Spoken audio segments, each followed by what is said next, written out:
Hello hello, welcome back to Sweet Chillies. मैं हूँ रुधिर। कैसे हैं आप लोग गाइस? आज हम लोग देखने वाले हैं लैडर फैक्ट्स चैनल से why Jaat is better than Sikandar, Jaat movie review roast. Actually Sunny Deol, Randeep Hooda. तो स्टार्ट करते हैं वीडियो। इसकी ओरिजिनल लिंक आपको डिस्क्रिप्शन में मिल जाएगी, डू चेक इट।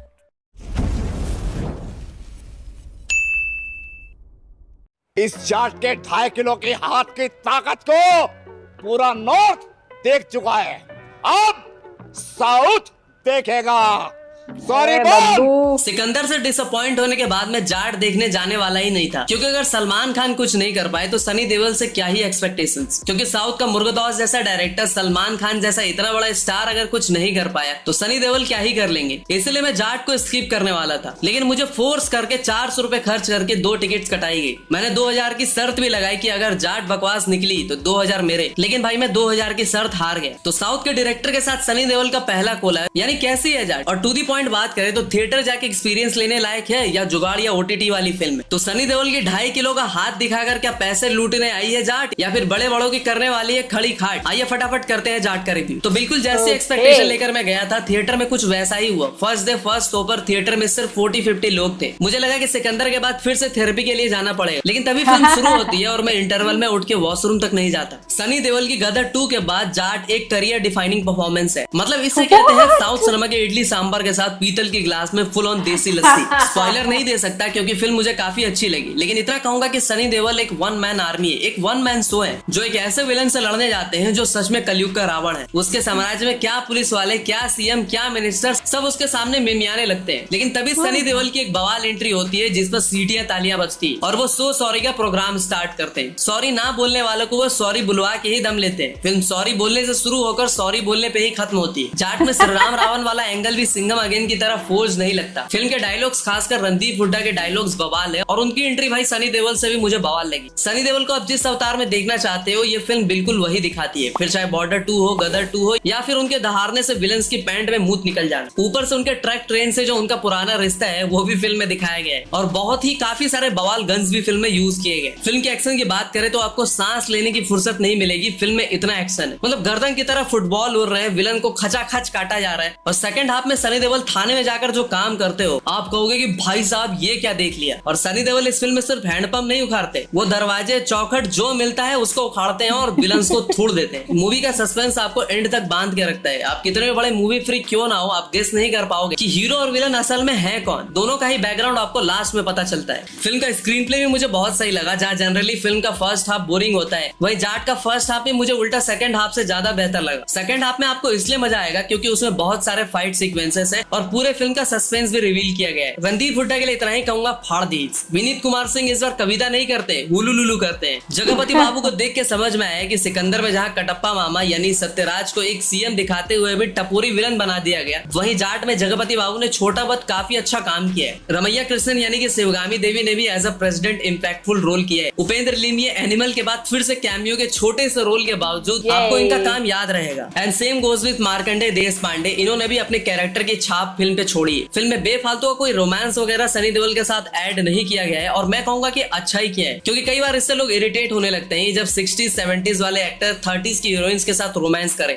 फिल्म का म्यूजिक थमन ने दिया है, खासकर फाइट सीक्वेंसेस पर जब पंजाबी सॉन्ग्स एंड बीजीएम बजते हैं तो वो इन एक्शन सीन्स को और भी एलिवेट कर देते हैं, जिससे कि आपको वो सीन और भी थ्रिलिंग और एक्साइटिंग लगने लगता है। और अपने ठरकी छोकड़ों ऑडियंस के लिए उर्वशी का एक आइटम सॉन्ग भी फिल्म में। सॉन्ग्स एंड बीजीएम बहुत अच्छा नहीं, लेकिन ठीक है। तो अब बात करते हैं नेगेटिव एस्पेक्ट की। फिल्म का नेगेटिव पॉइंट तो नहीं कह सकता, लेकिन कुछ लोगों को कुछ चीजों से शिकायत होने वाली है, जो कि मैं आपको पहले ही बता देता हूँ। कुछ लोग कहेंगे कि फिल्म का फर्स्ट हाफ पुष्पा की स्टोरी से थोड़ी सी इंस्पायर्ड है, फिर किल मूवी के सीन्स उठाए गए हैं, सनी देओल की पुरानी मूवीज को छापा गया है, केजीएफ की माइनिंग वाली प्लॉट उठाई गई है। तो भाई अटली कुमार की तो सारी फिल्में ही कॉपी पेस्ट होती है, फिर भी जवान ने 1000 करोड़ का कलेक्शन किया ना, तो कॉपी बड़ी बात नहीं होती, पेस्ट करना आना चाहिए। हाँ, लेकिन आप कुछ नोलन के 13-14 फिल्मों के कुछ सीन्स को इलॉजिकल बताएंगे, छपरी मूवी कहेंगे। तो भाई पुष्पा 2 के टाइम पर भी आपने कुछ ऐसा ही कहा था, फिर भी उस फिल्म ने 1740 करोड़ छाप लिए ना। मतलब मुझे आज तक समझ में नहीं आया कि ये मास सिनेमा से क्लास सिनेमा वाली एक्सपेक्टेशन लेकर क्यों जाते हैं, फिर बाहर आकर फिल्म को गाली देने लगते हैं। तो भाई आप ओपेनहाइमर देखो ना, वो भी 3 महीने की कोर्स करके। हाँ, फिल्म की डबिंग कभी कभी थोड़ी वियर्ड लगती है, खासकर जब कुछ कैरेक्टर्स हिंदी बोलते हैं तो बड़ा अजीब लगता है। अब 100 करोड़ के बजट में इस फिल्म को बनाया गया है। मेरी मानो तो वर्ड ऑफ माउथ अपना काम करने वाली है और ये फिल्म मिनिमम से मिनिमम कम से कम वर्ल्ड वाइड 500 करोड़ क्लब में शामिल होने वाली। तो जो एक्सपेक्टेशन हमने सिकंदर और सलमान भाई से लगाई थी वो सनी देओल पूरा करके जाते हैं। और आपको लगता होगा कि ये यूट्यूबर रिव्यूअर तो बस फिल्मों को ट्रोल करने आ जाते हैं। तो भाई फिल्में अगर अच्छी नहीं करती ना तो सबसे ज्यादा तकलीफ हमें ही होती है, क्योंकि एक अच्छी फिल्म की वजह से आप काफी सारी वीडियोस क्रिएट कर सकते हो। आपका भी रेवेन्यू कहीं ना कहीं उस फिल्म से ही एसोसिएटेड होता है। देखो सलमान खान को पता है कि सिकंदर ना चली तो क्या हुआ, उनको उनसे बेहतर फिल्मों के ऑफर्स मिल जाएंगे, उनके फैंस कुछ भी देख लेंगे। लेकिन सनी देओल के पास इतनी ज्यादा अपॉर्चुनिटीज नहीं थी, उनके पास इतने ज्यादा ऑफर्स नहीं थे, इसलिए उन्होंने इस फिल्म में अपना जी जान लगा दिया। तो इतना ही कहूंगा कि जाट एक फुल ऑन एंटरटेनर, मासी एक्शन और एक एक्सीलेंट स्टोरी के साथ आती है। इस फिल्म के बाद आप इतना ही समझ लो कि बॉबी देओल के बाद अब सनी देओल का भी डंका पैन इंडिया में बजने वाला है। मतलब सनी पाजी तुस्सी छा गए गुरु।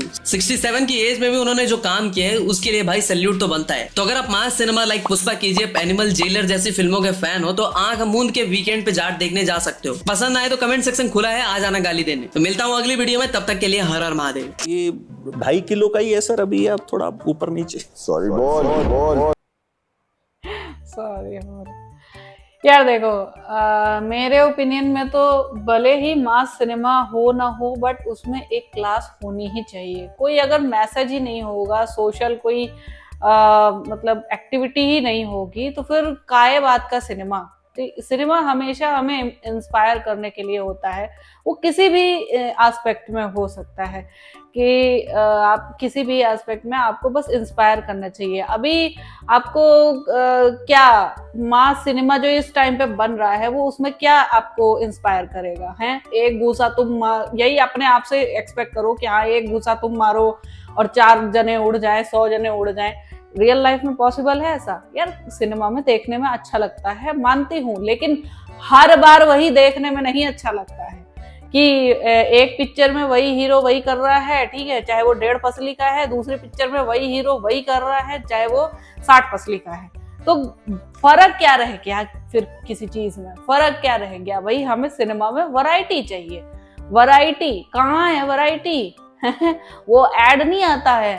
कहाँ है नमक? कहाँ है वो क्या स्वाद? कहाँ है स्वाद? कहाँ है स्वाद? यहाँ है तो स्वाद कहाँ है? अब कौन सी इंडस्ट्री में स्वाद रह गया है यार?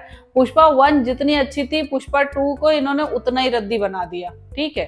तो और उसके बाद भले ही उसने पैसे कितने ही कमाए हों, वो उस पे अल्लू अर्जुन के नाम पर और पुष्पा के नाम पर चली है मूवी, सेकंड वाली, ठीक है, पुष्पा 2, और जो अभी थर्ड वाली आएगी, अब मुझे उससे बहुत ज्यादा एक्सपेक्टेशन है, ठीक है, क्योंकि बहुत बार हम लोग ऐसा बहुत बातें मैंने ऐसी सुनी है, ठीक है, यूट्यूब पे भी रूमर्स ऐसे सुने हैं कि हाँ सेकंड को शायद इतना एवरेज इसीलिए बनाया गया ताकि जो थर्ड पार्ट है वो टॉप गजब कर सके, ठीक है, वो फर्स्ट की तरह ही उसे बनाएंगे।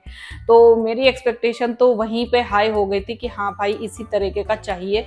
एक मास सिनेमा के साथ अगर क्लास हो ना तो भाई गजब ही हो जाए, मजा ही आ जाए। लेकिन कुछ भी कहीं भी हो रहा है, कहीं से भी कोई गाना अपीयर हो रहा है, कोई स्टोरी नहीं, कोई कुछ नहीं, आप किसी भी चीज को कैसे भी ट्विस्ट एंड टर्न कर दे रहे हो, ठीक है, तो वो हर एक चीज देखता है इंसान। आज का इंसान नॉलेजेबल है, ठीक है, तो अगर वो कोई ऐसी इलॉजिकल सी चीज देखेगा तो वो ऑब्जेक्शन करेगा ही करेगा, ठीक है, चाहे वो ऑडियंस में हो, चाहे वो यूट्यूबर्स में हो, कोई भी हो। सो आपको क्या पसंद है, मास विद क्लास या मास विदाउट क्लास? मुझे कमेंट सेक्शन में जरूर बताना। मैं मिलूंगी नेक्स्ट वीडियो में।